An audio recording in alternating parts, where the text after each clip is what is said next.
जय मानवता साथियों, मैं हूं शकील प्रेम और आज हाजिर हूं अपने एक नए एपिसोड के साथ। वर्ल्ड कप फाइनल में कड़ी मेहनत और खेल को खेल की तरह समझने की संस्कृति जीत गई, लेकिन हम मैच हार गए।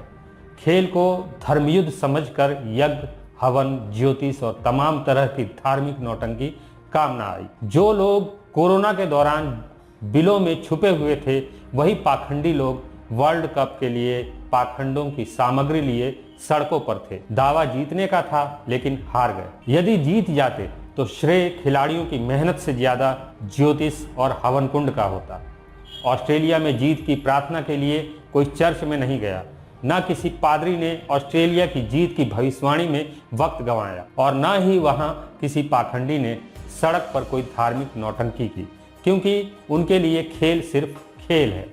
वे अच्छी तरह जानते हैं कि क्रिकेट जैसे खेल में जीत या हार खिलाड़ियों की मेहनत, जुनून और पिच की परिस्थितियों पर निर्भर होता है। लेकिन यहाँ कुछ लोगों ने खेल को खेल नहीं बल्कि धर्मयुद्ध बना दिया, और जब बात धर्म की हो तो भगवान को बीच में लाना जरूरी होता है। पिछले 1000 साल में इस देश पर जब भी कोई बाहरी हमला हुआ, इस दौरान भारतीय राजा किसी भी युद्ध को युद्ध की नीति से नहीं लड़े, बल्कि हर युद्ध में भगवानों को बीच में घसीटते रहे और हारते रहे। धर्म भीरुता ये हमारी प्रवृत्ति में है, ये हमारी संस्कृति का हिस्सा है, ये हमारे खून में है, ये हमारे रगों में घुस चुका है।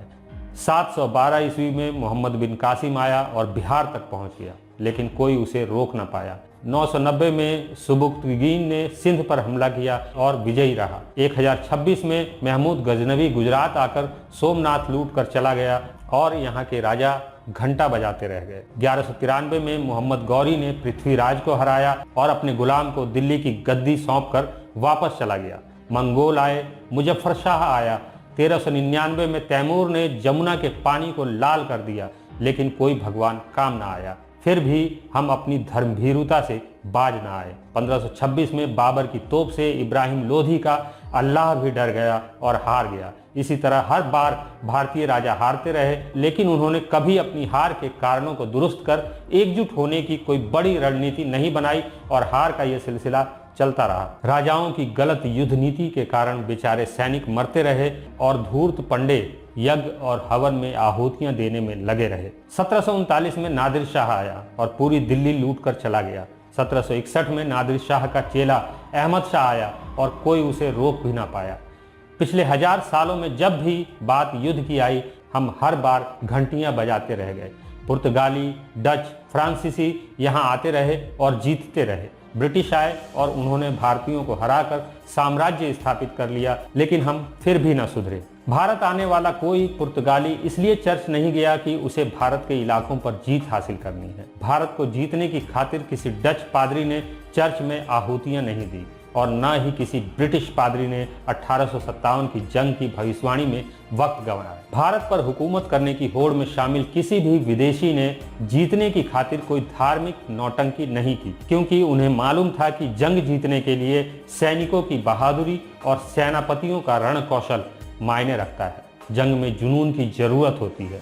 जंग में जीसस का क्या काम? वे अच्छी तरह जानते थे कि भारत जैसे देश पर जीत या हार उनकी मेहनत, जुनून और रणभूमि की परिस्थितियों पर निर्भर होगा। इसलिए वे अपनी मेहनत, जुनून और अपनी रण कौशल के जरिए लगातार जीत हासिल करते चले गए। लेकिन यहाँ कुछ लोगों के लिए युद्ध में रणनीति नहीं बल्कि भगवान के आशीर्वाद की जरूरत थी। इसलिए वे यज्ञ, हवन, कर्मकांड और ज्योतिषियों के भरोसे बैठे रहे और लगातार पिटते रहे। युद्ध हो या क्रिकेट, जीत रणनीति बनाने और उस पर जुनून के साथ लगने से होती है। ऑस्ट्रेलियाई टीम ने जीत को दिमाग में रखा और खेलते चले गए। कमी हमारे खिलाड़ियों में नहीं है, वो फाइनल में पहुंचे, ये उनकी मेहनत थी। लेकिन भारतीय मीडिया और कुछ धूर्त लोगों ने इस खेल को खेल ना रहने दिया और इसे धर्मयुद्ध बना दिया। एक ऐसा धर्मयुद्ध जिसमें जीतने के बाद शायद भारतीय टीम को अमृत कलश प्राप्त होने वाला था, जिसे सर पर लेकर घूमना था। इसके उलट ऑस्ट्रेलिया के लिए ये कोई धर्म युद्ध नहीं था, बल्कि ये खेल था जिसमें जीतने के बाद उन्हें वर्ल्ड कप की ट्रॉफी मिलनी थी, जो मिली।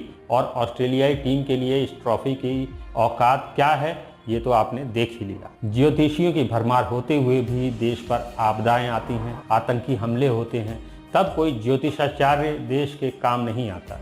ऐसी किसी भी आपदा में सारे ज्योतिषी बिलों में छुप जाते हैं। उत्तरकाशी की एक टनल में 41 मजदूर फंसे हुए हैं। क्रिकेट में जीत के लिए सड़कों पर धार्मिक ड्रामा करने वाले पाखंडी अब कहां पर आएं और अपने भगवानों से प्रार्थना करें कि उनका भगवान पर्वत को उंगली पर उठाकर चमत्कार दिखाए ताकि मजदूरों की जान बच सके। उंगली से चांद के 2 टुकड़े करने वाले आगे आएं और अपने अल्लाह से कहें कि पर्वत के टुकड़े कर मजदूरों को बचाए। सलीब वाले ना ही आए तो अच्छा, क्योंकि जो खुदा खुद अपने बेटे को ना बचा सका वो इन मजदूरों को क्या बचाएगा। वर्ल्ड कप जीतने की भविष्यवाणी करने वाले धूर्तों की भविष्यवाणी में दम होता तो हम वर्ल्ड कप जीत चुके होते, और वर्ल्ड कप जीतने की भविष्यवाणी करने वाले धूर्तों ने अगर लगे हाथ टनल धंसने की भविष्यवाणी भी कर दी होती तो आज 41 मजदूर उस टनल में ना फंसते, जिन्हें बाहर निकालने के लिए हमें विदेशी मदद लेनी पड़ रही है। एक तरफ वो टीम है जो खेल को खेल समझकर खेलती है और अपनी मेहनत पर यकीन करती है, और दूसरी तरफ कुछ लोग हैं जो अपने भगवान को रिश्वत देकर मैच को फिक्स करना चाहते हैं। अगर मान भी लिया जाए कि आपके कर्मकांडों से खुश होकर, आपकी रिश्वत से खुश होकर कोई भगवान आपको क्रिकेट में जीत दिला भी देता है, तो इसका मतलब ये है कि वो भगवान बहुत बड़ा फ्रॉड है, क्योंकि आपका ये भगवान न्याय की जगह चापलूसी और रिश्वतखोरी को पसंद करता है। यज्ञ, हवन, नमाज या प्रार्थना से कोई देश आगे नहीं बढ़ता। देश आगे बढ़ता है स्वस्थ विचारों से, और स्वस्थ विचारों का मतलब ये है कि आपका समाज कितना वैज्ञानिक दृष्टिकोण रखता है। जिस समाज में जिस अनुपात में साइंटिफिक टेम्परामेंट होता है वो समाज वैज्ञानिक रूप से उतना ही स्वस्थ होता है। और याद रखिए कि बीमार समाज भले ही क्रिकेट में बुलंदियों पर पहुंच जाएं, लेकिन ऐसा बीमार समाज एक समाज की हैसियत से कभी तरक्की नहीं कर सकता। हम बेशक इस बार वर्ल्ड कप ना जीत पाए हों, लेकिन दुनिया जानती है कि क्रिकेट के क्षेत्र में हम बहुत आगे हैं। साथ ही दुनिया ये भी जानती है कि गरीबी, भुखमरी और खुशहाली के पैमाने पर हम कहाँ खड़े हैं। आज के लिए बस इतना ही, मिलते हैं अगले वीडियो में। तब तक के लिए अनुमति दीजिए। इंसानियत जिंदाबाद। अगर आप मेरे विचारों से सहमति रखते हैं तो मुझे इस पेटीएम नंबर पर सपोर्ट कर सकते हैं। मुझे आपके सहयोग की ज़रूरत है।